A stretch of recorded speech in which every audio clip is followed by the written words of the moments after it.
রাহু কেতু কি? রাহু হচ্ছে attachment, desires. Rahu যেখানে বসবে ওর মেন কাজ থাকবে যে অ্যাটাচমেন্ট দেওয়া, ফুল অফ ডিজায়ার্স দেওয়া। আর কেতু যেখানে বসবে সেখানে তার কাজ থাকবে হচ্ছে যে যতটা পারি ডিট্যাচমেন্ট দিতে থাকি সব জিনিস থেকে।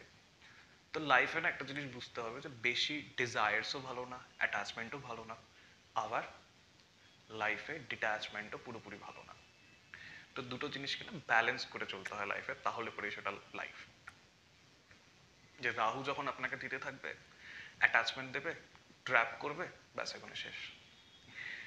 আর কেতু যখন আপনাকে বলবে ডিট্যাচমেন্ট করতে, আপনি ছেড়ে দেবেন, সেটাও একটা ট্র্যাপ। তো স্পিরিচুয়ালিটি আর ম্যাটেরিয়ালিস্টিক ওয়ার্ল্ডের সাথে আর কি কানেকশন থাকতে হবে মানুষের, একটা ব্রিজ করে নেবেন যাতে ঠিকভাবে